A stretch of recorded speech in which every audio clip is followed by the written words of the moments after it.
Yeah, what's up everybody? MVP Brody 93, subscribe, inbox, comment on the page. By now you know the deal. Today I want to talk about September 11th. Yesterday was the 10th anniversary of Jay-Z's landmark album, The Blueprint. I think it was his fifth studio album. Yeah. It's famous for the excellent production on it. The lyrics are great. The classic Nas and Mobb Deep diss Takeover. The production was basically handled by Kanye West and Just Blaze. It was basically their coming out party. They weren't really known for that. Jay Z, the two previous albums before, he basically used like big name producers like Primo and Swiss Beats and Timbaland, but he wanted to keep it in house for this one, and he used Timbo did one beat, Hola Jovito, but Kanye and Just Blaze did like nine of them. So I did majority of the album, and the production on this album is just legendary. I mean, the soul samples, it brought the soul sampling back, which Kanye later used on his two, well, basically most of his catalog, but mostly on College Dropout and Late Registration. There's not a lot you could say about this album except it was dope. I mean, and everybody loved this album. Critically acclaimed, 430,000 the first week. Got the famous classic rating, 5 mics from the source. Just like dope, dope, dope. I mean, the only song I don't like on this album is probably "Nigga What," "Nigga Who." I never liked that song, but everything else is crack. From the classic diss "Takeover." I mean, "Ether" is better, of course, but "Takeover" is probably the second greatest diss ever. It's the best produced diss song ever, though. Kanye just that sample that he used to make that beat is just crazy. It's still one of the maybe 5 to 10 best Kanye beats ever. I mean, it was amazing.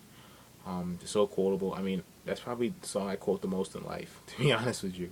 From went from top 10 to not mentioned at all to had a spark when you started, now you just garbage.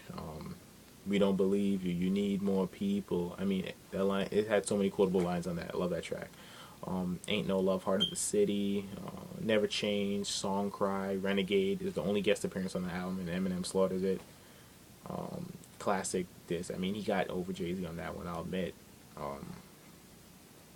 What else songs? Yeah, Hola Jovito, The Rule Is Back was a perfect entry. I mean, he sampled Slick Rick a lot, but this version is way better than Slick Rick's. But shout out to Slick Rick, though. He's a legend, but this blows it out the water. All I Need. It's just like, it's just, everything came together on this album. I mean, you couldn't front. It was a perfect blend between lyrics and beats. And a lot of people think the production outshined the lyrics, which it did, but that's because the production was just so up here that it was just amazing. I mean, they all did their thing. So I just want to know what you guys think. I mean, this album's a classic in my eyes and most of the hip hop community. But one of the biggest measures of a classic is you play it years later and it's still fresh. And I played it a lot the last week, 2 weeks, and it's still fresh, fresh as hell. I mean, Ain't No Love still sounds fire. Takeover still sounds the same. Boom, boom, boom, boom, boom. You know, the first time you hear Takeover, it's still the same rush that you get when you hear that song. You know, Renegade is still fire. I mean, mostly basically all these tracks have aged well. So, where would you put this album among the greatest Jay Z albums, the greatest albums of all time, greatest hip hop albums, or like the whole thing? Me personally, I would put it as his third best album behind the Black Album, Reasonable Doubt. Reasonable Doubt was just on a whole nother level, especially lyrically. The big thing that separates Reasonable Doubt from the Blueprint is lyrically he was on a whole nother level.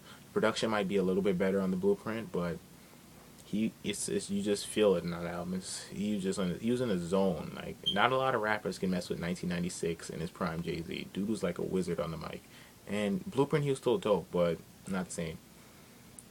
I'd put the Black Album over this too, for personal reasons. Black Album is just one of my favorite albums of all time. It's just I relate to that album. I love it, but Blueprint would be the best album in Eminem's catalog. Sorry, Eminem fans, it's better than any album he ever did. Lil Wayne's catalog, Rick Ross's catalog. Like most of these rappers, it would be the best album by far. So, this just is what it is. When it comes to best albums of the last 10 years, it's easily top five. I mean, only albums that I know are better than the Blueprint are probably Stillmatic and oh yeah, and Stillmatic is better than Blueprint. It is. It just is.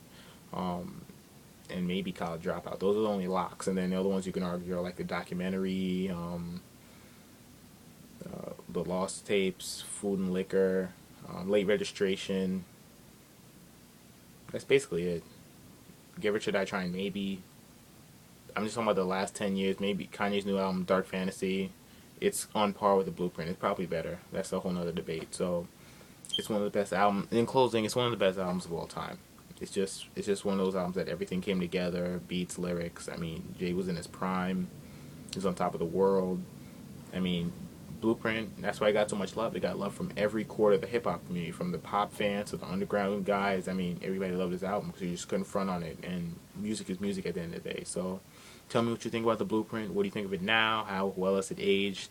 Um, is it a classic in your eyes? And is it Jay-Z's best album? And where would you put it under the best albums of all time? So that's me, MVP Brody 93. So inbox, subscribe, comment on the page, and tell me what you think.